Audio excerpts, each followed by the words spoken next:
Funky. Hi, everyone. Welcome to 2025 and the Paranormal Pride. I'm your host, Denise Pridemore, and my co-host, Ron Pridemore. Hello. That guy. We're happy to have everyone back, and we're so glad to have made it through the new year. And we are hoping to have a great year of programming for you on the Paranormal Pride and Paranormal Nation Radio, not to mention all the other shows on the network. I can't even name them all anymore. There's so many of them. So you're going to have to check on the schedule and see what else there is. But in the meantime, we are going to welcome our guest, Linda Curino, back to the show. Hey. I really got to start writing stuff down because, fly off, I just say it, so. From the 51st state. That's where I'm from. That's right.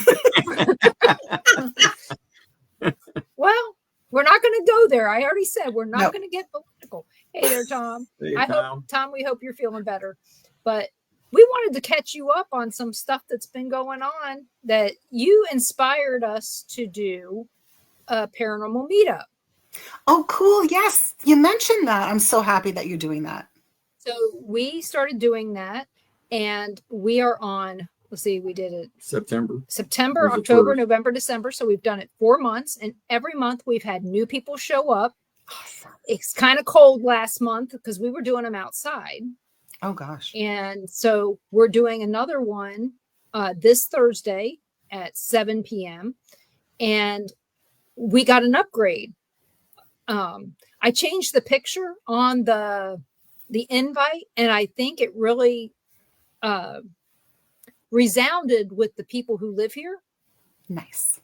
It was I took a picture of, we have this drawbridge that turns for the trains so that they don't have to take the drawbridge up. They just turn it. Nice. And that night that we were out there, they had done fireworks. So it was really spooky looking. And it was all smoky. Yeah, it was all smoky. Looks like fog. Yeah, it looked like fog. And we're just walking down the boardwalk and I go, oh, I got to take a picture. And it looked really creepy. And if you look at the picture on Facebook, it looks like it may have been AI generated, but it's not. I took it with my cell phone and my daughter did too. She took it too. And she goes, mine didn't turn out, but mine did.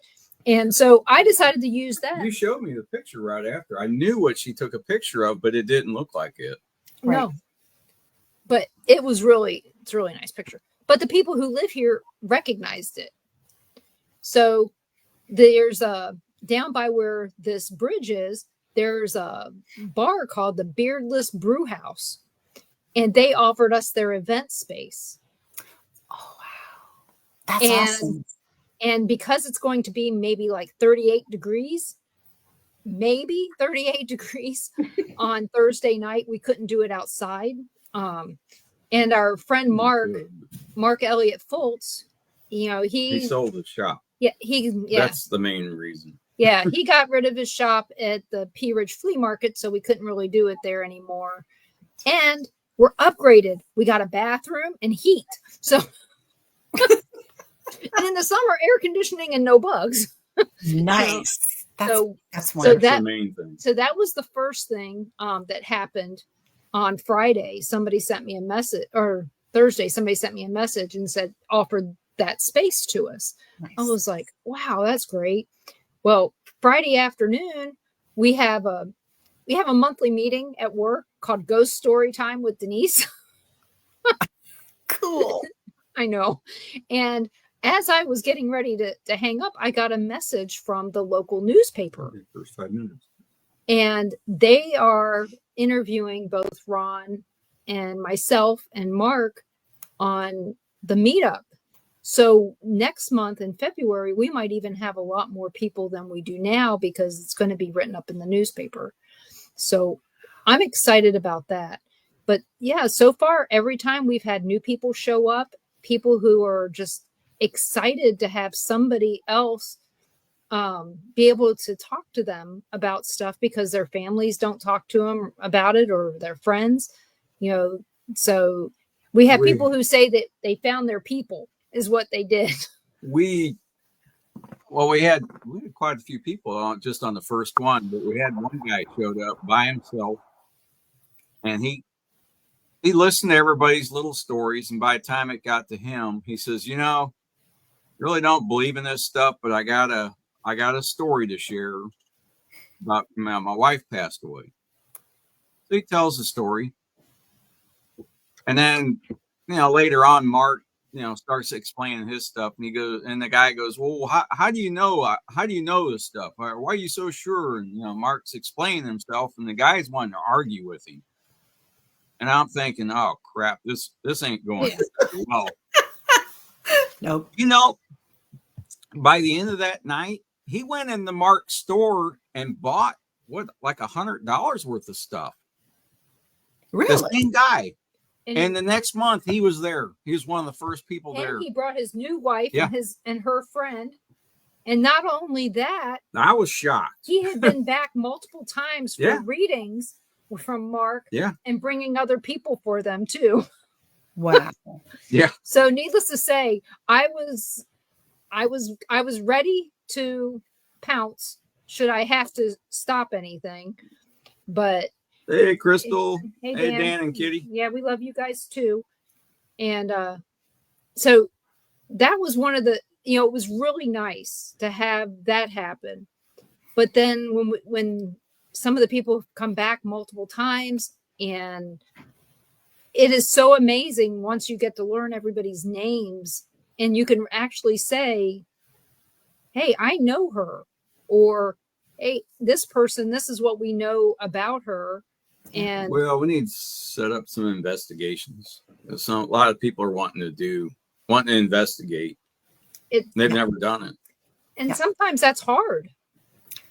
It's hard all the time because we have sometimes 100 people plus come to the meetings, and they all want to investigate. They all want to do something, but we've kind of conquered some of that because we have paranormal walkabouts, I like to call them, because you can't have a major big investigation happen when you've got 100 plus people. Right. That's ridiculous. But you can take people to purportedly haunted locations in your area that are public places, and have them kind of tell them the stories, obviously, and then have them experience the atmosphere of a haunted place. And that's always a really good thing too. People are really open and receptive to that. So, but where the brew house is, here's a key thing that the lady said. She goes, "You're not going to believe this." There's always, you're not going to believe this. Yep. And it's like, you just offered me your space for a paranormal meeting, and you're thinking I'm not going to believe this. Mm. And she said, we have a ghost here. My boss doesn't believe it, but we have a ghost here. And this is in the old historic part of Milton, Florida. Right. And just down the street from there is a hotel it used to be a hotel. It's now a lawyer's office that is purported to be haunted. Right. And then there's a location down the street from there on the other side of the street that is the Imogene Theater, also haunted. Then you go down the street a little bit from there. Yeah.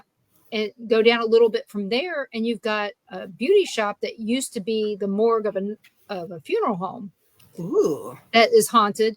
And the person who worked there was a serial killer that she used to work there, but she died, and they brought her back and did her, prepped her there, and she's buried in the Milton Cemetery just down the road. Have you ever heard of the love letter killers? No, but they did a cold case show. Remember the show Cold Case? Yes. On it. And then there's a bunch of different podcasts that have done things on Martha Beck. And I forgot the guy's name all of a sudden. But that's down there. So we've got like a little haunted downtown. Maybe I can get with the Historical Society and see if they would be willing to give us a tour guide. Do you know what? That would be fantastic, and you'd have even more people coming. Because honestly, every year we pair with the historical society and the town of Georgina, where I live, and we do what's called One Dark Night, and that is amazing because our pioneer village up here has a lot of stories, and a lot of the houses are really active. So we get so many more people that are interested in coming to the meetings and participating and all of that. And they love going on paranormal tours. I know I used to love going on paranormal tours. I still do, but that's another story. But yeah, if you could do that, if you could get in and, do some tours of various haunted buildings, that'd be awesome. And actually, a couple of times we've had contests where we've contacted a local business. We did an antique mall about 10 years ago. And we said, listen, we'd love to have a little contest, and our team would like to bring 5 people that win this contest to do an investigation. And I'm telling you, at that meeting where we held the contest, everybody was excited, and we chose 5 names. And they went with us and did an investigation and had a really great experience, because half of them have only seen, those pieces of equipment on TV shows or whatever. So they got to hold, a K2, and they got to see what an SB11 spirit box was all about. And they were thrilled.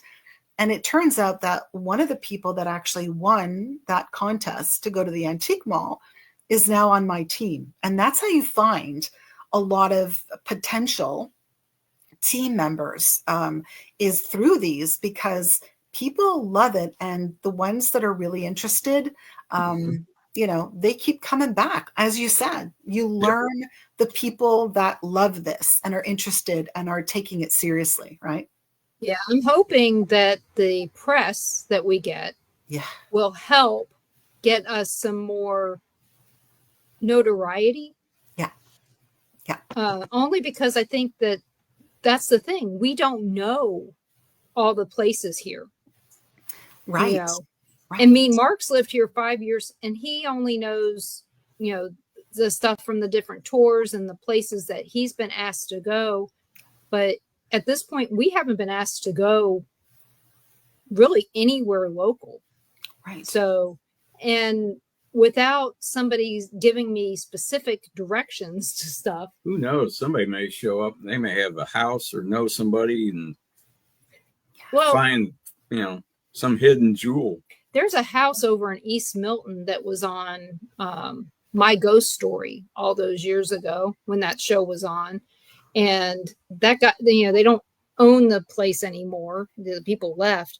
But is that the one Mark was talking about? Yeah, the one that's got a gate up where you can't get back to it. That was a really good story. Yeah, it was about 12 years ago that they talked about that. But I mean, I was amazed to find out that Milton was even on the My Ghost Story map. Wow.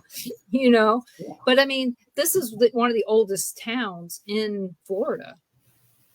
So I know that Pensacola, we've got a lot of places, but a lot of those places you can't get into because certain people have them. That's what I'm saying. We may tied find up. Something that they don't know about.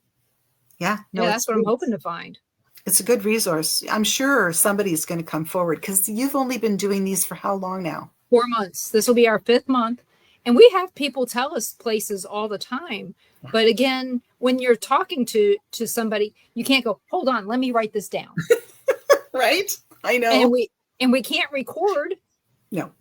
Because we're never going to go back and listen to it. Yes. Yeah, but you can have, and we've done this on occasion too, a suggestion box at the front. So when people come in, we have index cards and pens and things, and they can write down suggestions on sort of, where or what they want to talk about at the next meeting. So topics to discuss, as well as, where they'd like to go, or, have you heard of any weird kind of urban myths, or, do you know of any locations that people have said throughout the years that are haunted that you might want us to check out? And it's helped a lot, like a lot. I'll have to do that. Yeah, every meeting we've had, I've asked everybody at the end, I'll ask, is anyone here interested in investigating? Yeah. And just about everybody raised their hands. Yeah, just a couple people There's said, some I didn't think that were that interested. They were just, out to tell a story that, something that happened. Yeah. And I thought that was all it, that's why they're there, but next thing you know, they were saying, yeah, they'd like to investigate. Yeah. It's amazing. And we had one guy, him and his family swear they encountered a Bigfoot. And then when I said, you want a paranormal ghost hunt? oh, hell yeah. Oh yeah, we want to do that. I love it. Okay, I didn't know. Well, what's funny is that I met his wife at the hairdresser. The hairdresser, the haunted hairdresser? No, my hairdresser is not at the haunted place because I didn't know about the haunted place when I found my hairdresser. But what's funny is I walked in and we're sitting there, we're talking, and the lady goes, "Your voice is so familiar." I love it. Like, really? Why? She goes, "You look familiar." And I was like, okay. And I go, "Do you watch ghost shows?" And she goes, "Yes." She goes, "That's it." Oh, yeah.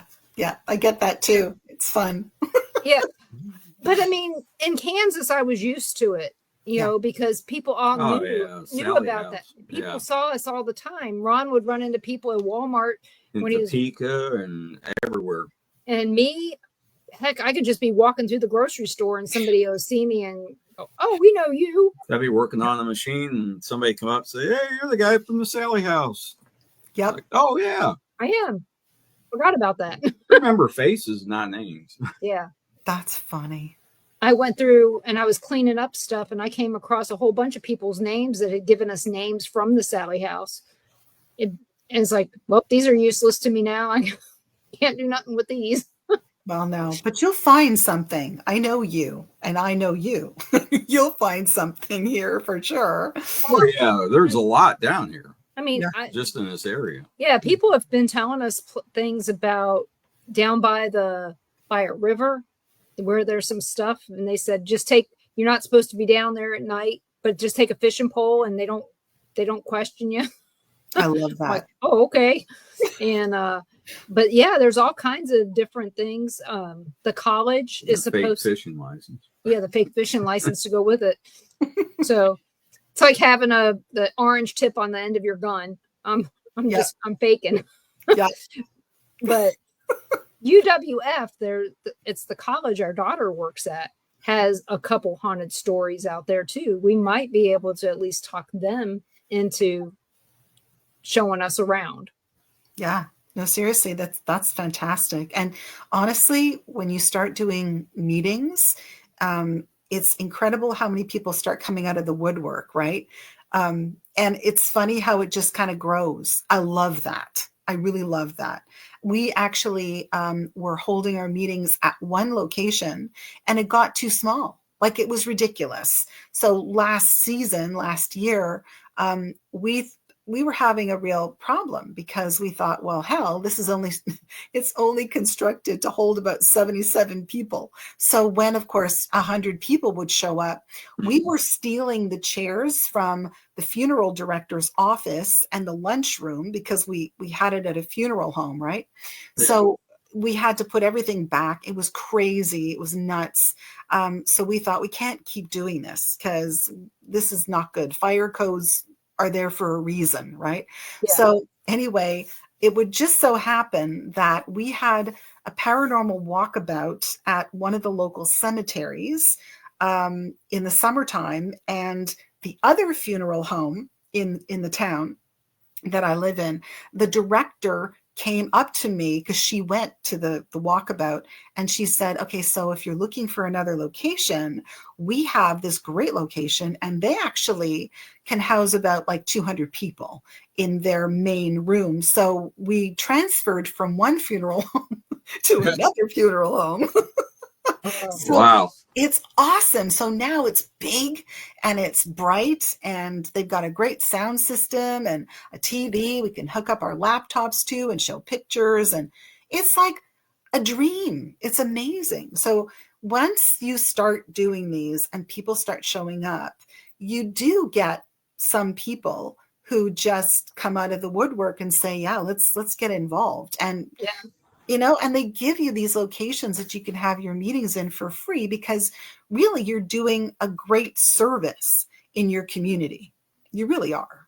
Yeah, it's bringing Well, it's people good to for their them business too. too. Yeah, I'm sure they're going to eat some food or drink something while they're there. Yeah. Yeah. I mean, it helped Mark. I mean, when we were having it there, there people were buying stuff, right out of the shop. Yeah.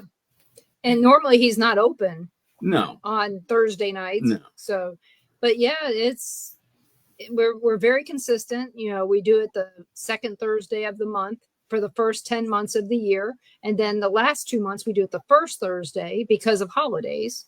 Wow. So, because, there's too much stuff between, these dates that if you don't do it early in December, you're not getting it done.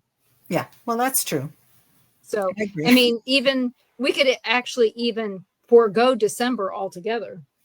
Yeah. Next year, possibly, because that was our smallest meeting so far. But we did have some new people show up. Yeah. And Anastasia, her story blew us away. She was, I wasn't going to come. And two of the people had just seen it that day and were driving through and decided to stop. Wow. It's like, what are the odds? That's really cool. The only thing is we had to call the meeting because it got cold. Yeah, I get it. But at least we weren't in the wind. That made a big difference. That could make a difference. I mean, here, there's no way in hell that we could ever have a meeting outside, especially in the wintertime, but that's another story. But no, we have guest speakers, right, that come to our meeting. And when we started to do that, I noticed an uptick in the number of people that would come to the meetings, because, when you're doing things like inviting, Reiki masters and death doulas to your meeting, people are interested. Like, what the heck is a death doula? And what does it mean? And what experiences have you had? And they're truly interested in that kind of stuff. And they really come because of, curiosity too.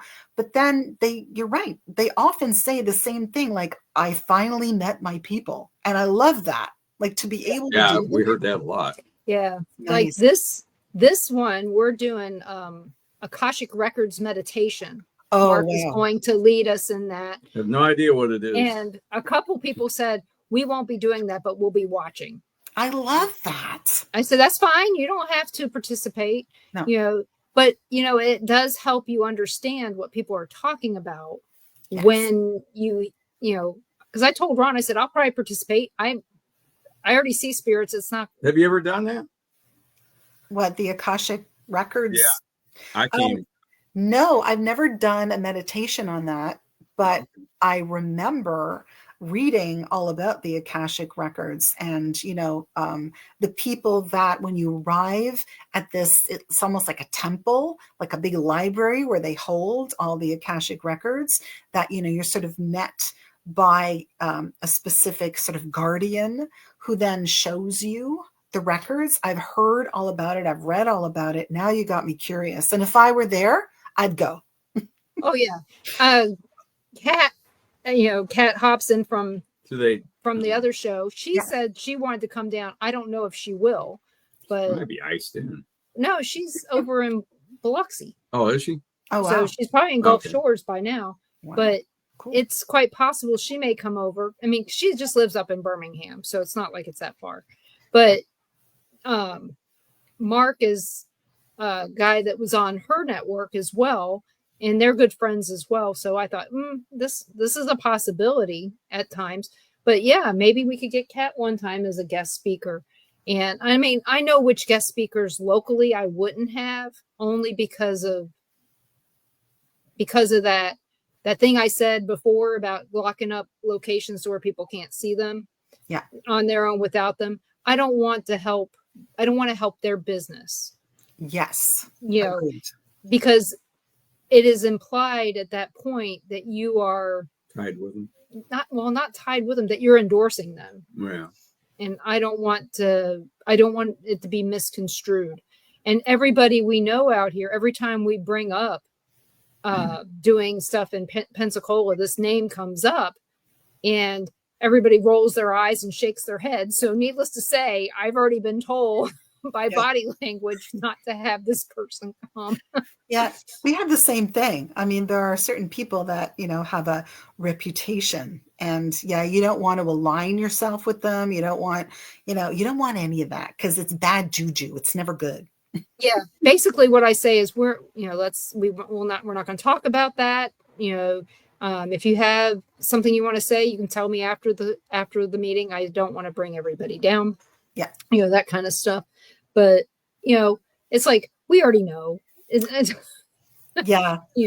But I am really excited to be able to do guest speakers, but I didn't want to do guest speakers too early in. No. I want to make sure that the people get to know us and that they feel secure in going maybe on a They must. They said they'd investigate with us.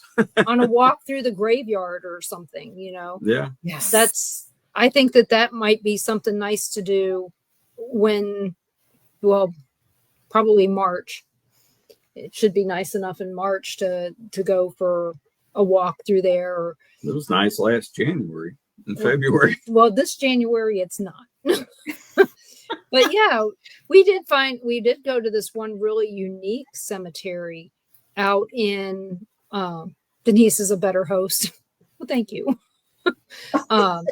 We have a cemetery up in Cantonment that was really interesting. And when you go back there, apparently this one lady, she went back there and she was meeting us. And as soon as she got back there, a local came up and took her on a tour. Ooh. He lived there. Which is weird because it's kind of way out there. It's kind of remote. Right. I mean, you wouldn't know it was back there unless you lived back there and, knew somebody that was buried there. Yeah. Right. You just wouldn't stumble upon it. Yeah. And it's called Old Muskogee Cemetery. The town's gone. Oh. And you've got this real nice cemetery, and then you've got all these gravestones out in the woods. That's creepy. Overgrown. And they had cut down and did a lot of work with UWF, which is the college I mentioned, University of West Florida. They went out there and they did a bunch of cleanup. Well, guess what? We live in a rainforest here. Everything grows over within a year. Yeah, true. So unless you keep it up, it ain't going anywhere. And then we did that one cemetery, the Tippin Cemetery. We cleaned it up. I guarantee it's already grown back over. Oh, yeah. We just did that Not in June. that, Maybe not like that, but still grown over. Oh, yeah. But there are some places where I think I would feel comfortable taking people. Yeah. But that old Muskogee Cemetery, probably not. It's way out there in the boonies, and that would be creepy. That would be creepy. It can be creepy. Actually, we've started doing every summer. We started doing like the cemetery series. So we do cemetery walkabouts in August with the local historian who works at the local pioneer village. She is sort of the archivist, the town archivist, and she is phenomenal. So what she does is whatever cemetery we actually go to, and we have to get permission to go to these cemeteries, and that can be hard, but we finally did get permission to go to this one cemetery in town called Briar Hill. And it's very interesting because this girl from the Pioneer Village is incredible. She assembles these books with pictures, and she has records of all of the dignitaries and neat people that are buried in this particular cemetery wherever we go. And so we go for walkabouts with her. We have one of those little microphone packs, that you stick on your belt. Yeah. And she starts with doing a whole thing around the cemetery, who's buried there, stories about the families, and you learn so much about the area that you live in.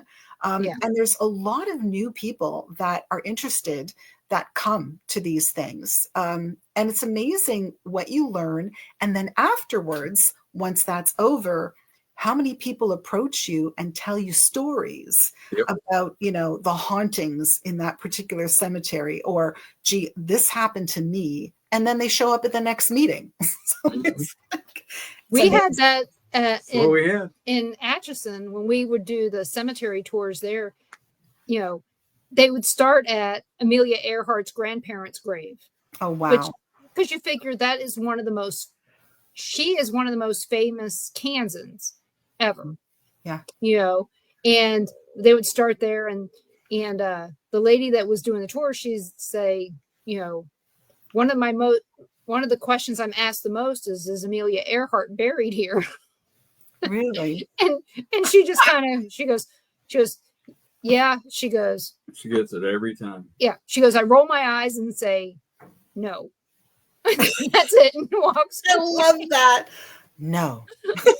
But what's great about cemeteries is the iconology and the things about how the stones tell you a story, not just their names, but the stories that it tells. Yeah, for real. They would ask that. And so, yeah. And Kat, welcome to the show. It's nice to have you here, and Happy New Year to you too. New Year, I hope your cats are doing well. And we have a question for you. Oh. Do you find the spirits who are in cemeteries pass due to tragic or sad circumstances? She's wondering if more of the spirits that you find are there due to sad circumstances rather than just there. I wouldn't say necessarily so. I think that they're there just because they're there. Some of them might have passed tragically or due to sad circumstances, but there are some that have just passed away from, natural causes that pop in from time to time and visit. But we do have a lot of guardian spirits in cemeteries that we encounter. And some of them can be downright nasty because that's their job, right? They're like the guardians, and they can be nasty. And not that they're going to attack you, but they might frighten you somehow. They don't want people in there to do nefarious things. As a matter of fact, when I was in the UK, I went to Greyfriars in Scotland, in Edinburgh. And when we were there, we were actually told by one of the caretakers there that we're not allowed to do paranormal investigations at Greyfriars. So no, you're not allowed to take your equipment out. Nope, you're not allowed to do any of this because there are some circumstances where some paranormal investigators were not very nice, obviously, and damaged things or did some ridiculous things that really was not acceptable. And we know that there are teams that do things like that, but also there are guardian spirits there, and they're very protective of that particular area and the cemetery. And, you don't want to anger them, which I found was actually quite sensitive of somebody to say, because most people don't believe anything. They don't believe that. But he was absolutely certain. He said, no, you don't want to anger anyone, and you don't want to be disrespectful. So if you're in a cemetery and you're doing investigations or walkabouts or whatever, we always say when we first enter, you know what, we know that there are guardian spirits here, and if you are wandering and you're afraid that we're going to be disrespectful, we're not. And if anyone is, they will be removed. So yeah, you have to. I mean, you just have to. So that means you're not supposed to walk up to a grave with dowsing rods and say, Mr. Johnson, were you sleeping around on Mrs. Johnson? You're not supposed to do that. No, hey, not really. He just gave the guy the dowsing rods. It wasn't us. I love it. That's I funny. didn't expect it from these people. Yeah, we were walking around the Atchison Cemetery. It was the very first time that they asked us to go along with Liz was doing the tour, and she asked said us, bring all the dowsing rods from the Sally House, from the Chamber of Commerce, basically. Yeah, she said just bring them, and we're gonna have you guys 20-30 people there. Yeah, and she said, she had me demonstrate how to use them, and we asked people, would you like to use them? Would you want to walk around? And most of them did. And these people, they took them reluctantly. Yeah. and the guy had him down by his side the whole time. Him and his wife were always dragging behind. Of course, we're people herding, and I was always, come on, keep up with everybody. Right. They hardly said a word even to each other. They're real quiet. They're just really slow. So we get toward the end of the tour. Well, we come to a part where there were two former politicians Senators, that were actually buried next to each other that hated each other. They were different parties. Well, they didn't know. They think it was, I don't know, because they thought, well, they didn't get along in life. Maybe we'll bury them next to each other in the afterlife, and who knows?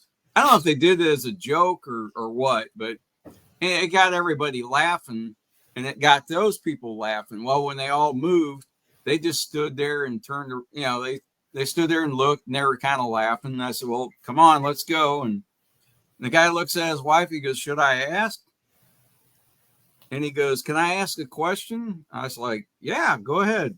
So he takes the dowsing rods. He goes, am I holding them right? And he walks up to this gravestone. It's a Mr. Husband and wife, the Johnson. And he goes, now keep in mind, they hadn't said anything this whole tour. That's almost 2 hours into it.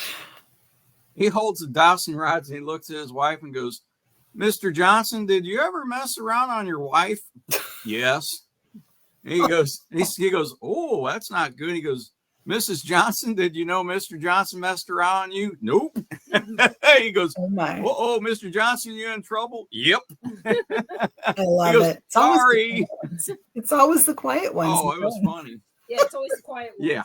So I just laughed my ass out like, oh, that was good. I never would have thought of that.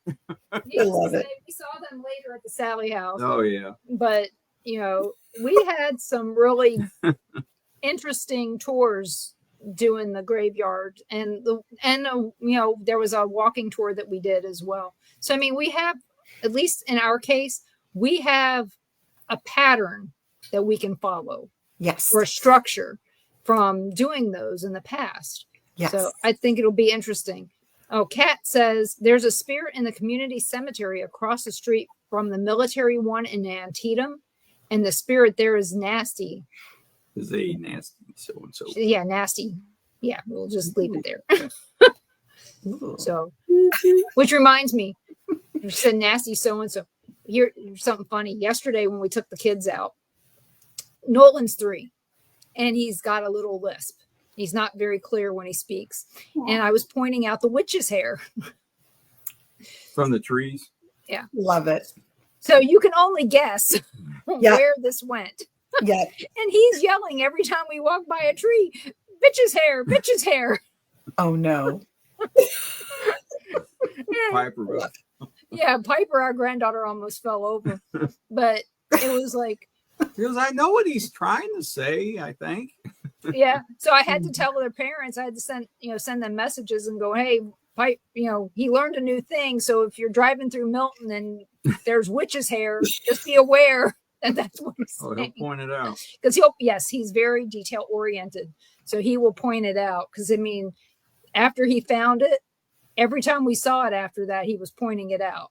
Right. So, yeah. And like I said, he was saying it at the top of his lungs. So all the people, luckily there weren't that many, could hear him. But it was like witches, witches. Because I didn't want to, you don't want to accentuate what he said. No. But it's cute as hell, though. Kat, have you investigated any, not Kat. Kat asks, have you investigated any Civil War areas? No, being in Canada up here, no. However, there is an opportunity that I have coming in April where a local person who's doing paranormal tours throughout the world, really, is doing one in Gettysburg. And I'm kind of interested in going. So could very well be. Yeah, I thought you'd been to Gettysburg. No, that's what we talked about. No. Going in July, so that we could all meet up. Yeah, and, that's right. I'm interested because it's something I've always wanted to do. I've always been really interested in Gettysburg in particular, just because it's one of those bucket list things. But I'd be really interested to, to go to some lesser known areas to see what's going on. Yeah, I've always been interested in that. I mean, for example, I do have relatives in Philadelphia, and they have said to me on occasion, especially when I was little, there's ghosts in them thar hills, and we really should go and look for them. And I thought, yeah, that would be fun, just to do sort of unknown areas. And those areas were also related to, lesser known Civil War incidents and battles and things like that. So Right. I don't know. I've always been interested in that. So yes, We had do it. We checked out some in Kansas. Yeah. Little ones like Mine Creek. People are like, Yeah. or it was on the military road between, Fort Scott and Fort Leavenworth. Wow. So it was on that road. And, we lived not too far from there, but we also had Merdocine that was down there, which was prior to the Civil War, but it started the Bleeding Kansas stuff with James Brown or John Brown. James Brown had nothing to do with it, but John Brown did. Good God. Yeah. So, but John Brown also had a house in Osawatomie that, we all know about. But, when you think about John Brown, you think about Virginia and Lawrence, Kansas. But, a lot of people don't think about it outside of that. Yeah, he was everywhere. Yeah. I mean, it's just like Frank and Jesse, James, they were everywhere. Mm-hmm. So, and Kat says, you will definitely be pleased with Gettysburg. Denise and I both know all too well. Nice. Hey, Nice. Susan. Susan and Mike. From Lima, Peru. Oh, nice. Hopefully you guys make it back to Kansas or make it back to Missouri. No, they after come back now. After all that crap is gone. Wait till winter's over. Wait till the snow plows go through anyway. But you got a chance to see it though on Friday and Saturday, possibly. Snow plows. Now you don't want to know about snow plows. We're surrounded by snow plows here. Oh yeah. Well, that was what we were talking about before the show. Oh. We don't have snow plows, so I don't know what they would do if we happen to get anything. Wait 5 minutes. Wait till the sun comes out. Yeah, wait for the sun to come out and they'll be gone. So true. That's true. They would be paralyzed here. They would be, actually. They really would be. Yeah.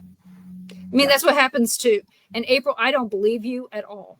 I really don't believe that Wisconsin hasn't had but it's been cold. Oh. Yeah. It's coming. It's coming, April. Hang on.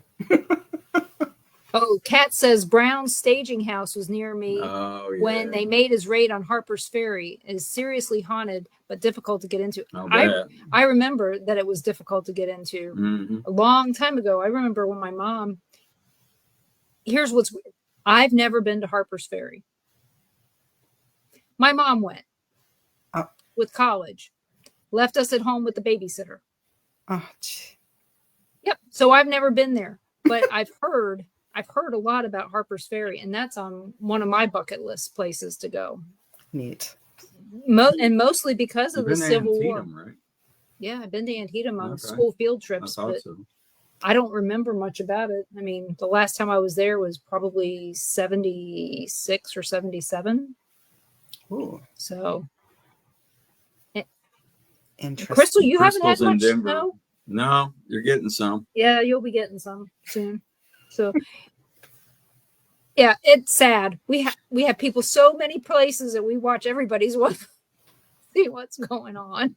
Yeah, April won the coldest day last week. When I was looking at everybody's weather, she had the worst weather out of all of them. The people that we were watching. So, well, just earlier today, there was one person that actually we had worked on her case, and she had contacted us through Facebook and she lived in somewhere, I can't remember the name of the town, but it was in California, and moved recently. We've kept in touch with her.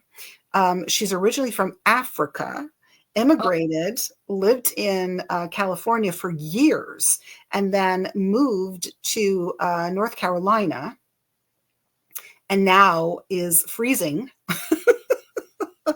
And they had snow, and her daughter, who's 21, had never seen snow before and was so happy with the snow. But then this poor lady said, yeah, well, I couldn't go to Walmart because I don't want to drive in the snow. I've never driven in snow before. Can you imagine coming from Africa, moving to California, and then now being kind of riddled with snow? That's got to be a shock to your system, no? Yeah, we had a friend that I worked with from South Africa. Her name was Rotundo, and she said, she goes, I've learned how to drive in the snow. She goes, but until I moved here, she goes, I didn't know what snow was. Oh my God. It's crazy. But I will tell you, until these people can learn to drive on a sunny day, they don't need to be out driving in the snow. No, that's true. That's true. It's true. I tell you, people here can't drive in the rain. So I remember because my parents used to have a condo in Florida, and we would go there every year. And I still remember my dad, who was the most mild-mannered man, the swear words that would come out of his mouth when we get in the car in Florida. Oh my. Yeah, it was never good. So Kat has another question. She says, do you find more activity in historical places than ordinary homes and towns? Wow, that's a good question. I'll tell you, it depends on the places. I mean, you've got ghosts and spirits absolutely everywhere. I can say that we do a lot of residential hauntings. And some of them are incredibly active, and it's the land, of course, usually on where the house sits or what the property is sitting on. But having been to the UK, oh, look at that cute cat. Having been to the UK, I can absolutely tell you that there's layers. When you get to a place that's that old, there's so many layers of history that, if you're a sensitive person, you really can pick up on that. Because, here in Canada, we're not as old a country. And yes, it can be active, but when you're in Europe and you're in that kind of atmosphere, boy, do you ever pick up on that layered activity. So I don't know. I think it depends on where you are. But certainly, yes, old and historic places tend to have a lot of activity if you're sensitive to it. I don't know. I think it's half a dozen of one and half a dozen of the other. I mean, I've actually done a lot of residential hauntings that were quite active, and I have been to historical locations that weren't that active at all. So it just depends.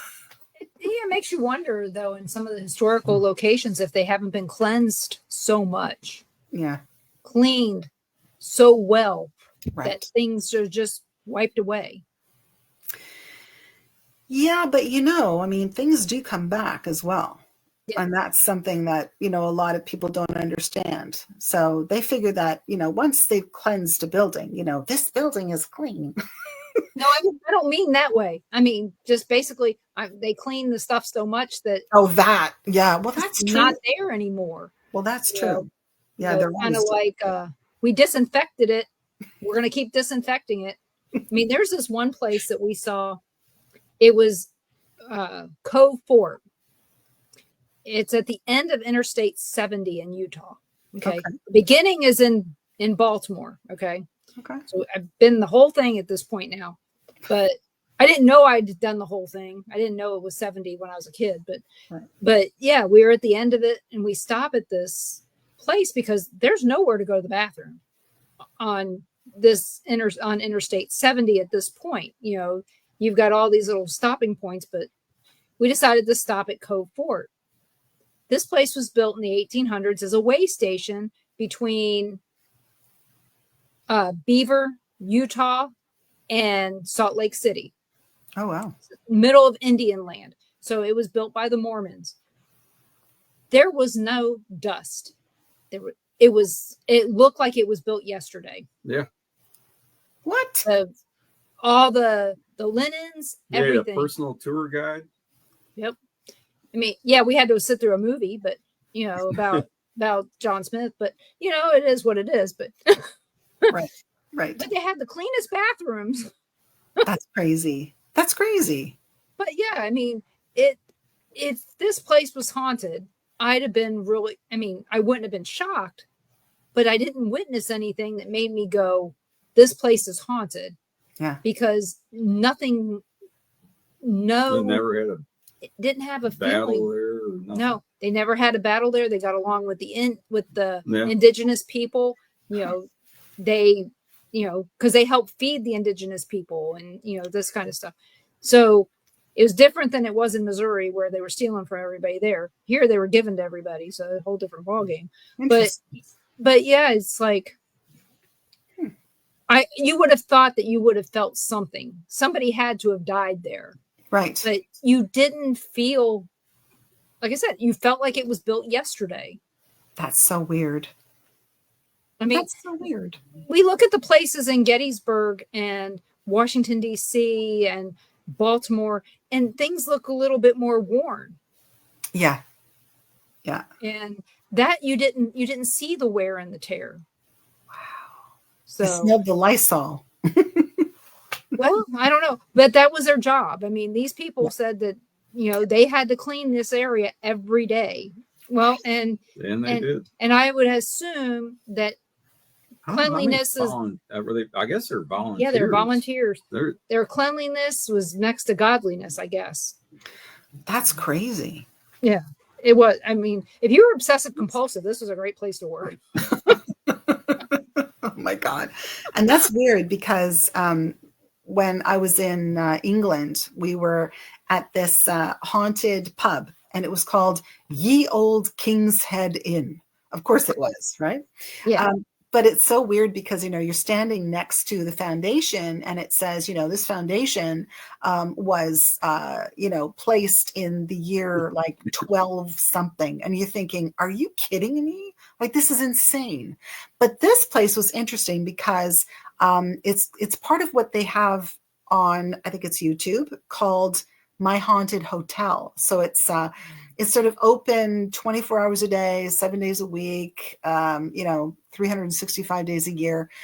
So they have cameras in the upstairs where the inn part is, and they've kind of made it into this paranormal investigation kind of mecca, where they've decorated the rooms so they're all very spooky. So they've really zhuzhed it up, if you get my drift. They zhuzhed it up. So they've got like the most, I like that. It's a real word, I know, I like that one better. It's just a real word. But yeah, so they have these beautiful beds with canopies, and they have one room that's full of, presumably haunted dolls and clown dolls and freaky things, and upside down crosses nailed to the wall. So they're really into this. So they've made it up into this really interesting, place to do your investigations. So they rent it out. Yeah. So they rent it out to paranormal investigators.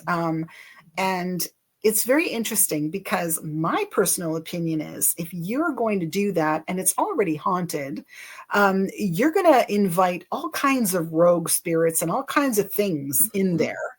And of course, just because you have all these investigators with these tools and all of this, I mean, you're going to invite all kinds of stuff in. And honestly, I have never had an experience like that in my life, because in the first bedroom that we were in with the group that we had, and we had some equipment as well, and we were on a tour, we were using some equipment, and I was kind of, hanging back from the crowd. So I was beside this beautiful 4-poster bed.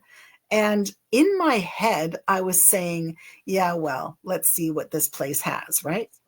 Well, it was interesting because not only did all of the equipment go a little bonkers, but I actually, and there was nobody behind me, I actually got banged in the back of the knee. You know when somebody wants to trip you, right? Yeah. I got banged in the back of my right knee and kind of lost balance. And I turned around, and of course, there was nobody there. And I said in my head, yeah, don't do that. And then, of course, it happened to the other knee. And I said again, don't do that. And of course, when everybody was leaving the room, I was next to the bed. I moved up a little bit, and something smacked me so hard on the head. I've never had a ghost smack me on the head that hard in my life. Because you were ignoring it. Exactly. And I was pissed off at it because I really didn't want it to trip me, and I was really ticked off. So it told me in no uncertain terms that it didn't like me very much, and it smacked me in the head. And this one girl that we were with witnessed the entire thing. And you know when somebody smacks you on the head, you kind of look. And I did that. I looked up, and it looked like there was a hand that was retreating or retracting into the ceiling.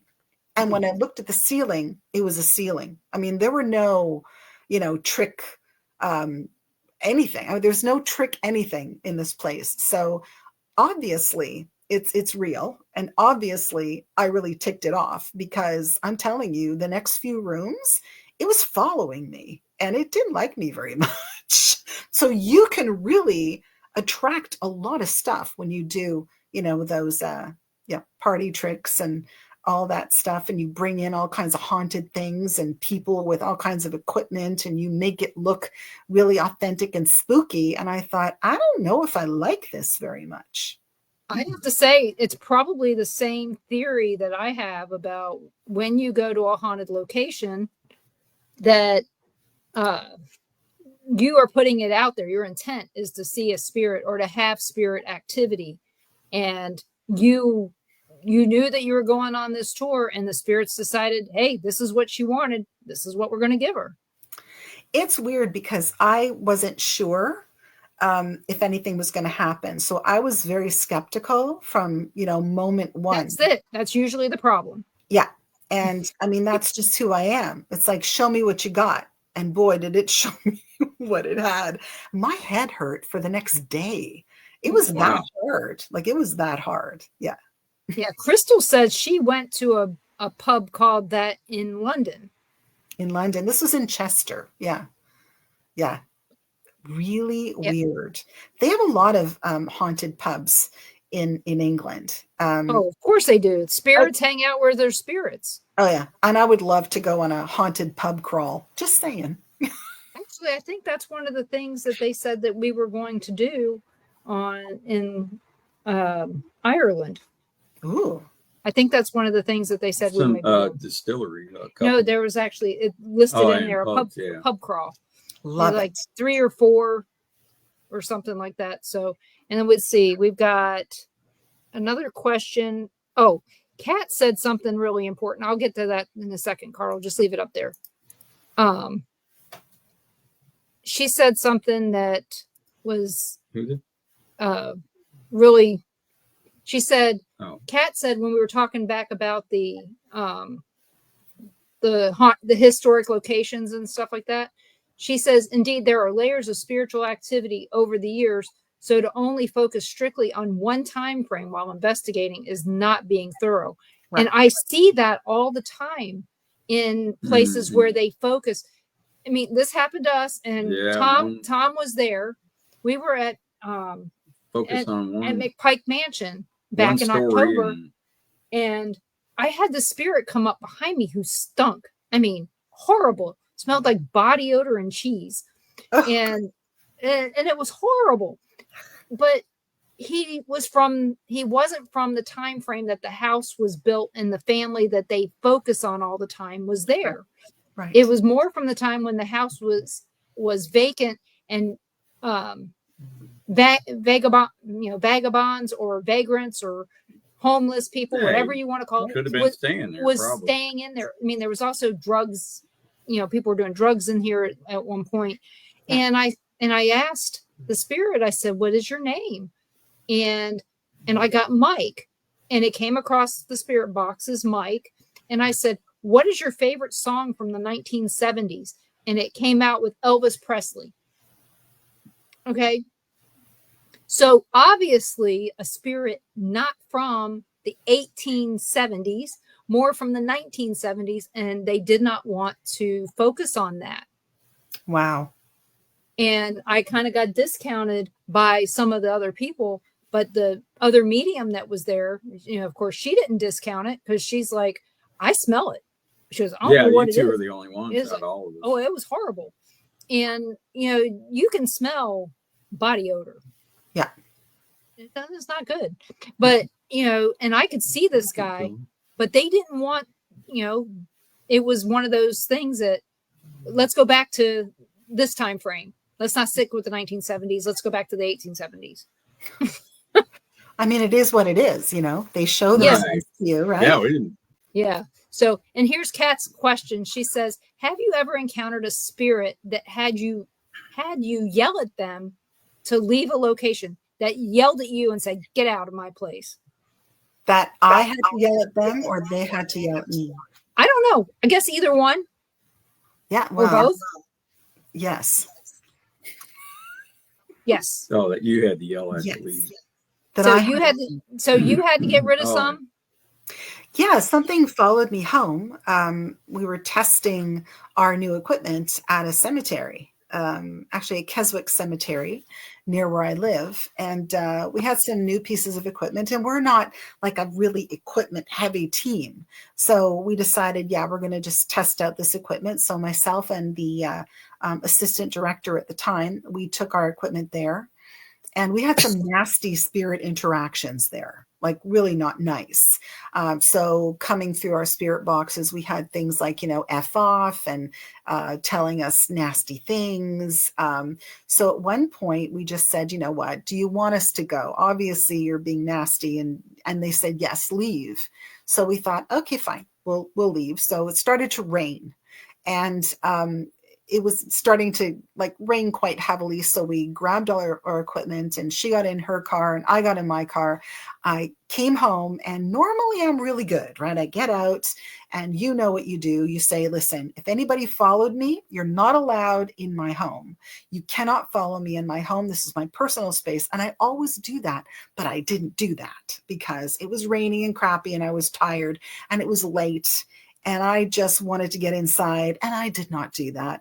So I got inside, and I'm brushing my teeth, and the rest of the house is sleeping, and, everybody's snoring. And I finally crawl into bed, and I close my eyes, and there was something standing next to the bed. And I thought, oh, crap, right? Because I knew immediately. I thought, oh, great, I have a Klingon, and this is not a good thing. So I just said, okay, you have to leave. You are not welcome in my home. And I literally heard it say to me, well, I'm here already. And I just said, no, you need to leave. And my poor husband, who's been used to me doing this forever, he just kind of stopped snoring and listened to what I was doing. And I just said, no, get out. And I cracked the window open and I said, leave. You see that little area? You just go. You're not welcome here. You get out of my face. And it did. And I thought to myself, how freaking lucky am I? Because there are people that are not as lucky, and I must have been really good because I'm a mild-mannered person. So for me to actually say to something, get out of my face, and for it to actually follow my directions, my kids don't even do that.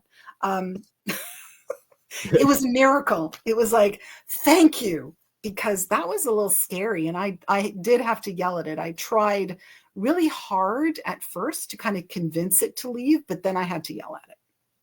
Well, I'm surprised your husband didn't get up and leave. Yeah. He is hilarious. Can I at least pack my stuff in the morning? Let me get a good night rest. He's hilarious. He puts up with me. I don't know how he can. I don't know. I mean, this year we've been married, 39 years? So it's like, I don't know how he can put up with me, but he has. So there you go. But he's not into it at all, huh? Well, interestingly enough, no. But he used to be quite skeptical when we first got married. Right. he was very skeptical, but he's had some experiences now that he can't explain. And yeah, so yeah, it comes with the territory. And how's his book doing? Really well. It just went into the second printing. So he's going to do a book signing at one of the big bookstores in Newmarket, which is a town that's about 20 minutes south of us. So that's coming up, I think, in February or March. So it's doing really well.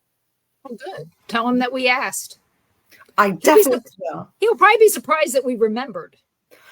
I think it's awesome that you remembered. Thank you for that. That's cool. I remember random crap.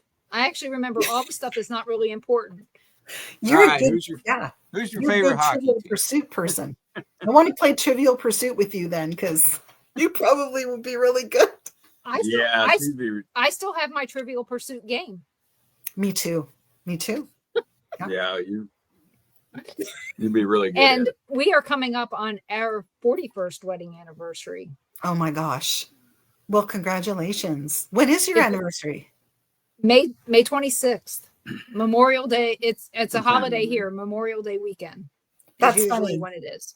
That's funny because ours is May the 10th. So Yes. May weddings are the best, aren't they? Oh yeah. So, and see, Carl's birthday is that same day, and Kat Hobson, her anniversary is the same day.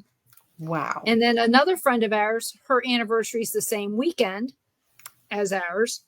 Fun. And she got married that weekend because I told her that I thought, at least this way you were guaranteed to always have the time off. That's true. At least around the time.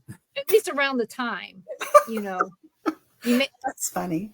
So, but yeah, 41 years we've been together, and it'll be 42 years we've been together. Wow. That's amazing. Congratulations. Oh. Yeah, right? And our daughter's not 42. No. Yeah. I don't remember. How old is she? 38? 37? Wow. Yeah. That's pretty cool. I mean, she'll be 38? No. I don't know. That's amazing. She'll be 38 this year. One of our daughters works out at University of West Florida. She's a police dispatcher, but she said there's about 2 buildings that, what'd you say? One was empty and one still had some stuff in there, but she said the cops won't go in them. Really? They're afraid to go in them. One's the old daycare building. Yeah, they've seen and experienced too many things, and they don't go in it. The dispatch. I want to get in that. The building that they're in is haunted. They have. Well, there's a door that's shut there that's locked, and you can't get. I want to go to these buildings. Yeah, but she hears stuff all the time. Yeah, when doors slamming, and that'd be a good place to go if we can get in there. That we could take a group out. The library is supposed to be haunted there too. The John Pace Library at UWF. But like I said, that's the problem around here is that we have to find people who are going to, first of all, trust us. Yes. But we're so new. That's why I'm hoping that this newspaper article will give us a little bit more validity. You know what? I think it will. I think once people realize that, you're seasoned investigators, you know what you're talking about. You've been doing this a long time. I think that's a good thing. And I think that'll, do you well, and people will, kind of invite you into their territory, if you will, because it is kind of like a territory, right? Yeah. Well, the good news is we have been invited into the territory of Panhandle Paranormal. We are honorary members of that.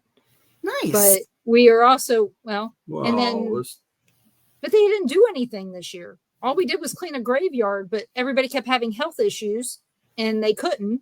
Yeah. So there was that. But then, we're also members of Things Paranormal. Well, they set stuff Florida. Up to go somewhere, and then no one. Yeah, nobody showed up. They all have something going on, or everybody backs up. Really? Yeah. Yeah. And the thing like that old Muskogee Cemetery, the new lady that moved here from North Carolina and us were the only ones that showed up. People who Really? didn't know anything about the area at all. Huh.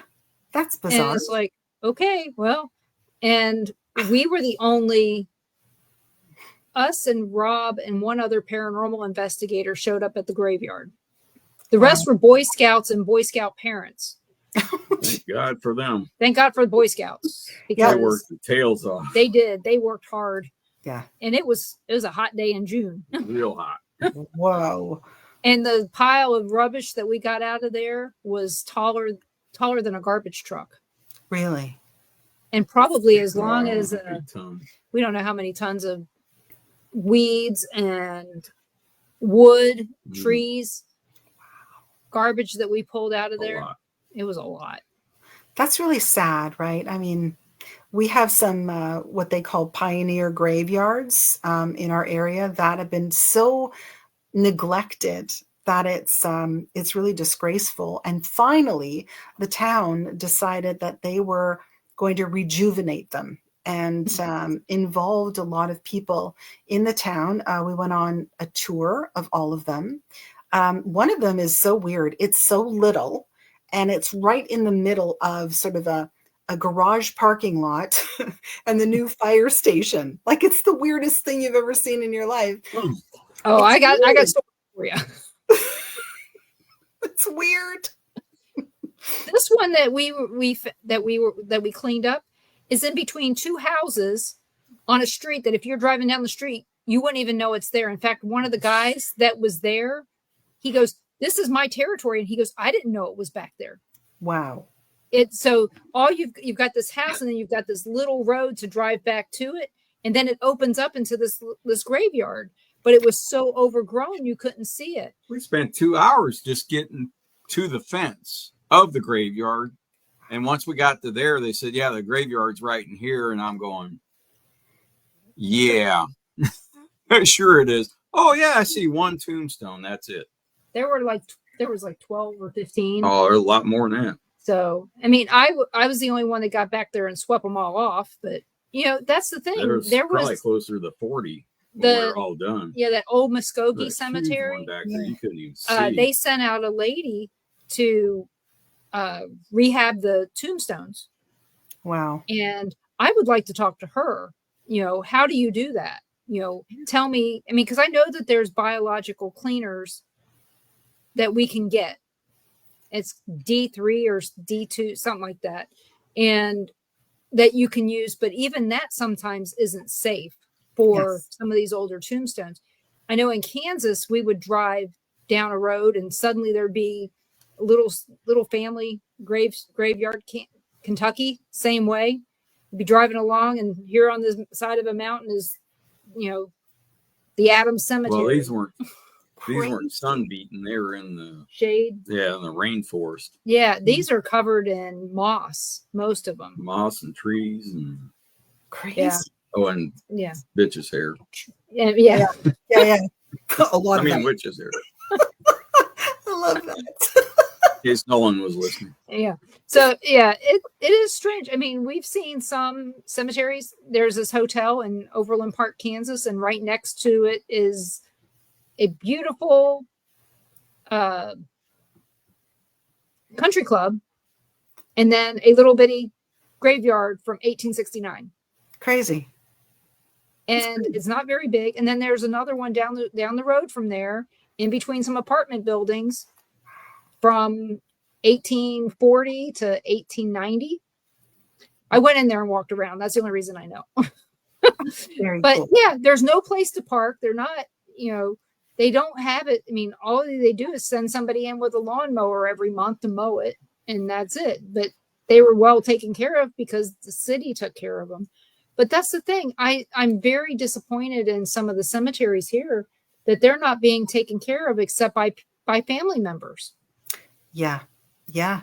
And even that sometimes, if the family members die off and there's nobody to take care of them, that's what happened over here. We have a cemetery called the Mann Cemetery, and there were tombstones that had fallen. And of course, the city was taking care of the cemetery, but the ones that had fallen, the lawnmower guy just kind of went over them. which eradicates a lot of, the important information. The Right. carving, yeah. Right? It's like, how could somebody do that? So now, because of this, rejuvenation of all the cemeteries, they're actually going in and lifting them and trying to figure out, based on old records that they found, who potentially belonged to that particular tombstone. It's the weirdest thing. Thank goodness they're doing that. But I mean, when I first moved to the area like 35 years ago, it's weird because I remember going to these cemeteries and walking around and thinking, this is like an abomination. Like, how can somebody do this? This is abuse. Really. Yeah, because I mean, we like this one cemetery that we've been to here in Milton. There's a sign on it that says who's taking care of it. Yeah. And it's like, does the sign need to be updated? Because I'm not seeing it. Right. And we were there, and this lady came up, and she was cleaning up around her family's stones, and it was amazing. She was doing a great job, but it made me think about all these other people that weren't getting the care that that somebody paid for at some point. That's right. Why do we not care about these people? They died. They helped out with somebody somewhere at some time. I mean, it's not like it's a pauper's grave. No, that's so And even true. if it was, they wouldn't let a pauper's grave go to waste like that, most likely. No, it's interesting. And what I found fascinating was the last cemetery walk that we did. Melissa from the town, she shared information which everybody thought was hilarious, because you're talking about pioneers, so they had come from God knows where. In our case, it's mostly England, and they came and they had to clear the land in order to build. So in some cases, their death records said cause of death, and it was tree, because a lot of times, right? Mm-hmm. A tree fell on them or whatever, and it was death by tree. And you don't see that these days. Well, during hurricane season and tornado season, you do. You do. Exactly. But still, it is rare. Yeah. That's what's... Well, that graveyard we went out to in Vegas or Nevada. Oh, yeah. Next to the Clown Motel. That one was neat. They had what? When the mine cave in, they lost like 20 something people. Yeah, and every one of them had their cause of death, that this was from the mine cave in, or then heart attack or what. I mean, every tombstone said what they died from. It did. It's a lot of them died from heart attacks, but I've never seen heart spelled so many different ways in my life. I didn't know you could spell it that many ways. I love it. Really? It was... Well, they could educated. They couldn't spell very well. No. Interesting. Most of these miners did not go to school. No, they true. didn't That's have... pretty obvious. Whoever was chiseling. But yeah, I saw somebody on Facebook posted the Clown Motel the other day. Yeah, it was a neat graveyard. And I said, they go, yeah, we're going to be staying here. And it's like, I'd stay at the Mitzpah. And I said, no. And I said, that graveyard next to it, that's much more interesting than the Clown Motel. Oh, yeah. And the only thing neat about the Clown Motel is sharing pictures of it with people who are terrified of clowns. That's the best part. Here you go. This is a perfect room for you. But no, they sent me a message and told me about another hotel there in Tonopah that's also haunted. And it's like, well, that's helpful. But the Clown Motel, if it's haunted from the cemetery. It's not haunted because of people dying in the old Motel 6. Right. Right. I mean, if anything, did somebody commit suicide there? If they did it on their own before it was the Clown Motel. Yeah, likely. So, but yeah, I just thought the place was a dump. I mean, when we went, it was 9 years ago. 9 years ago when we went. No, I guess it was 10. It was before Piper was born. We went out there, and I told him, I said, this place is a dump. They only wanted $36.99 a night for a double. So that tells you, even 10 years ago, that's way too cheap. Yes. Yeah. The only thing scary there is something with antennae. Yeah. Or worse. Or the rash I'm going to get from the bugs in the next day. Right. So, and I've had bed bugs from a hotel. I watch now. Oh my I look at the gosh. bed bug reports. That's terrible. Oh yeah. Roanoke, Virginia. The home of the bed is a bed bug capital. I swear it is. Ew. Well, I won't be going there. Yeah. It only took me once. It's like, but it was horrible. But they crawled out from DC. They crawled out of DC. Ew. That's where they came from. Ew. So what are your plans for the next couple months? Well, we have our upcoming meeting, and it's on the 30th of this month. So we always have it on the last Thursday. And so we're going to actually have a guest speaker. We're having our resident, I guess it's an archivist, talk about a cemetery, which is in Virginia. We have a Virginia here too. And it's in a place called St. Anthony's Churchyard. So she's going to talk to us about the history. We're going to talk to everyone about the stories, the haunting stories of this particular cemetery. And then we're going to open up to questions and experiences and stuff like that. So that's going to be fun. I have a walkthrough of a haunted residential area, which is coming up, I believe, next week. And then if it meets our criteria, then we may do an investigation. So that's going to be fun. And basically, we're just waiting for reports to come in. We have another investigation that we are going to go back to because we didn't really get to do the outside because it's always so cold whenever they call us. But it's haunted on the inside, but they've got stuff going on the outside. So we're going to see what we can do in the spring. So, we're always kind of keeping our ears to the, grindstone. We're partnering with a new paranormal team in our town. So that's kind of fun. And we're going to go and do something when the weather gets warmer. We're going to partner together and do something fun.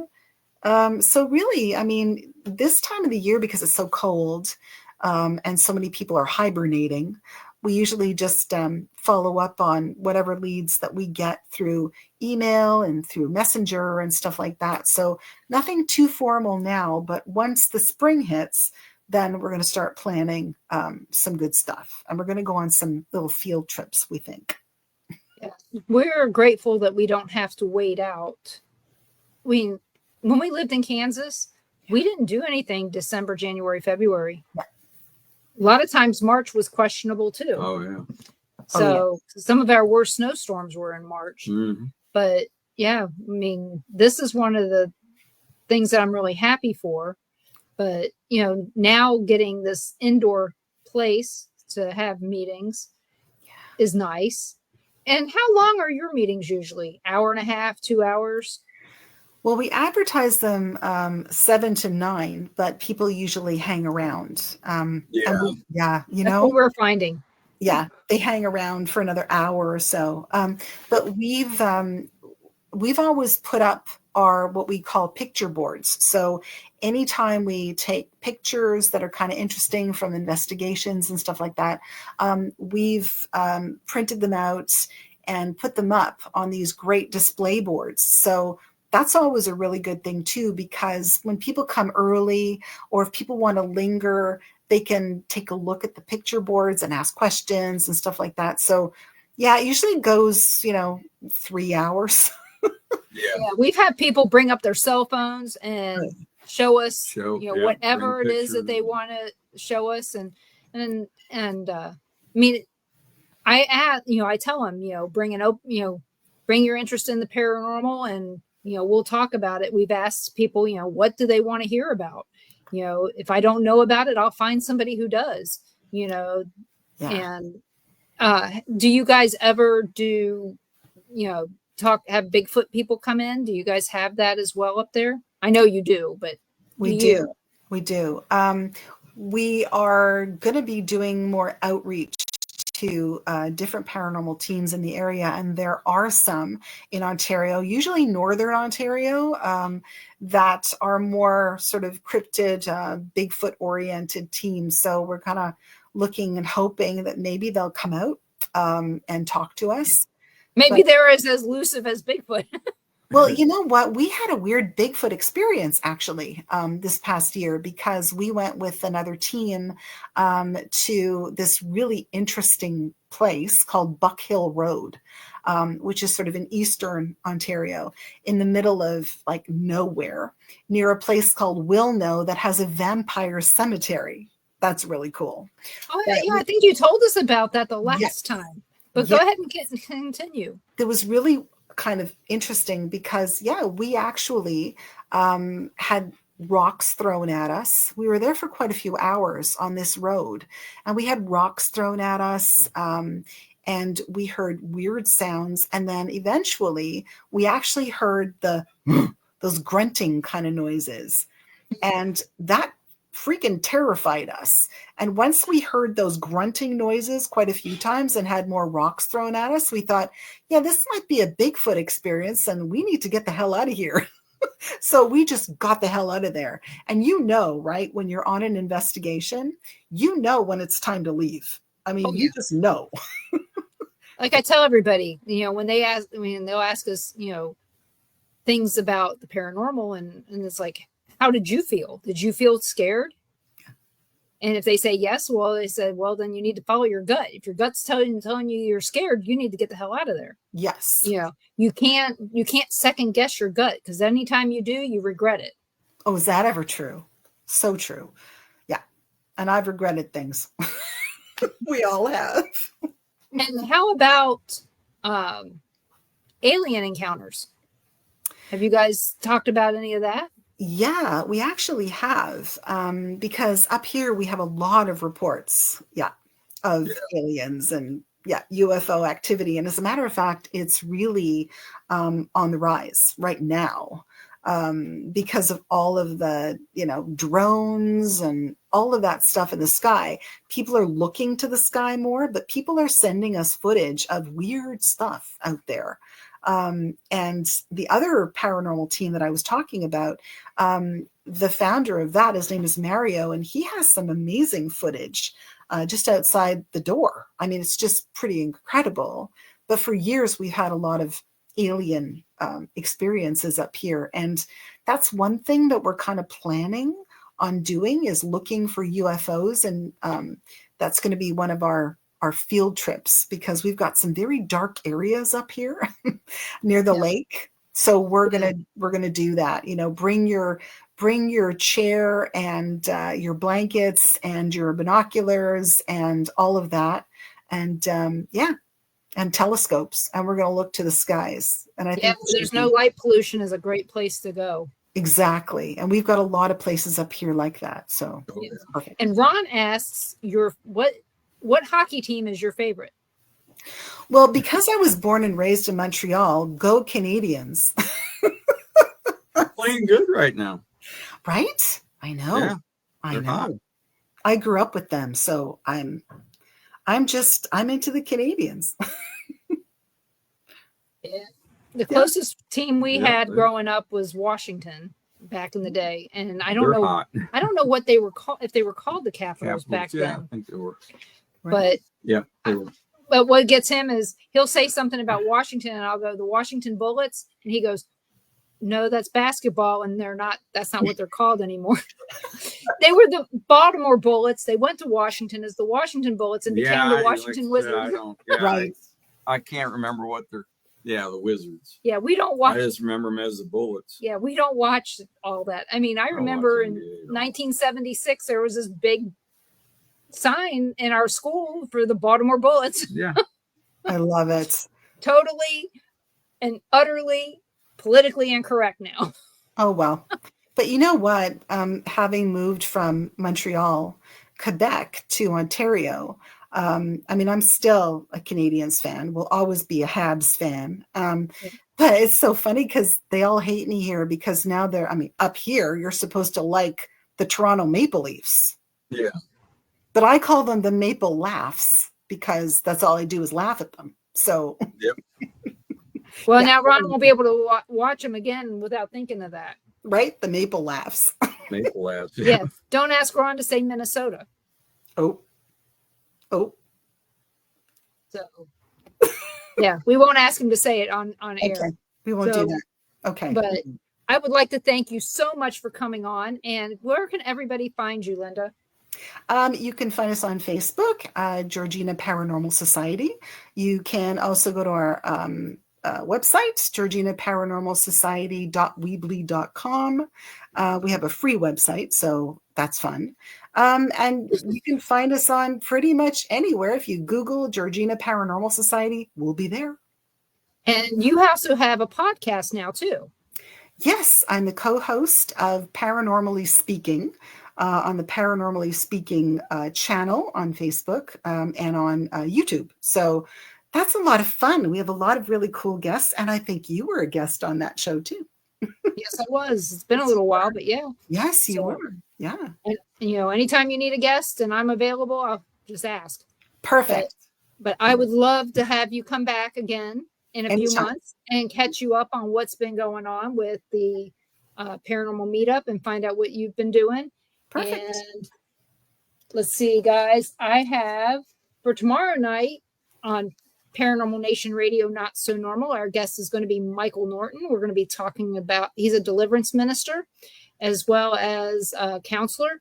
So he has a lot of information that he can share. It's going to be multiple books written by him, and he is just a great wealth of knowledge on all kinds of things, especially religious, he's multiple religions. Just keep that in mind. So not just one. Mm-hmm. And then next Monday night at 7 p.m. on Paranormal Pride, I was going to say Paranormal Nation, on Paranormal Pride, my guest is going to be Mike Hatcher.